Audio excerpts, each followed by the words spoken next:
సంక్రాంతి హడావుడి షురూ అయిపోయింది.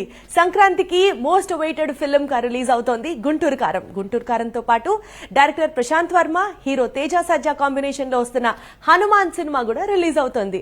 అయితే మరి ఈ సినిమాలు ఎంత రాబడితే బ్రేక్ ఈవెన్ అవుతాయంటారు? ఇంతకీ అసలు సంక్రాంతి టైంకి రిలీజ్ అవుతున్న సినిమాలన్నిటిపై ఓ చిన్న లుక్ వేద్దాం. గుంటూరు కారం ట్రైలర్ తోనే సినిమా చూపించారు.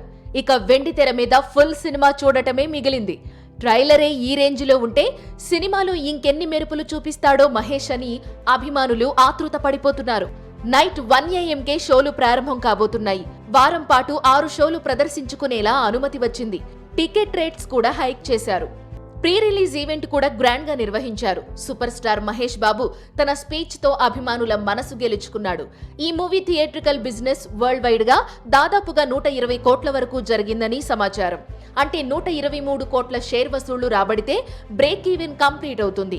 త్రివిక్రమ్ శ్రీనివాస్ దర్శక ప్రతిభ, శ్రీలీల, మీనాక్షి చౌదరి గ్లామర్ కూడా మూవీకి ప్లస్ కాబోతోంది. Hanuman movie pan India wide గా రిలీజ్ కాబోతోంది. ఓ కామన్ మ్యాన్ కు హనుమాన్ పవర్స్ వస్తే ఎలా ఉంటుందో చూపించబోతున్నాడు ప్రశాంత్ వర్మ. తేజ సజ్జా హీరోగా నటించాడు. చిన్న సినిమా అయినా కూడా మంచి బజ్ తో విడుదలవుతుంది. ఇక ఈ మూవీ వరల్డ్ వైడ్ గా 28 కోట్ల షేర్ సంపాదిస్తే బ్రేక్ ఈవెన్ కంప్లీట్ అవుతుంది. గురువారం సాయంత్రం నుండే ప్రీమియర్స్ వేస్తున్నారు. ఈ ప్రీమియర్స్ కు మంచి రెస్పాన్స్ కూడా వచ్చింది.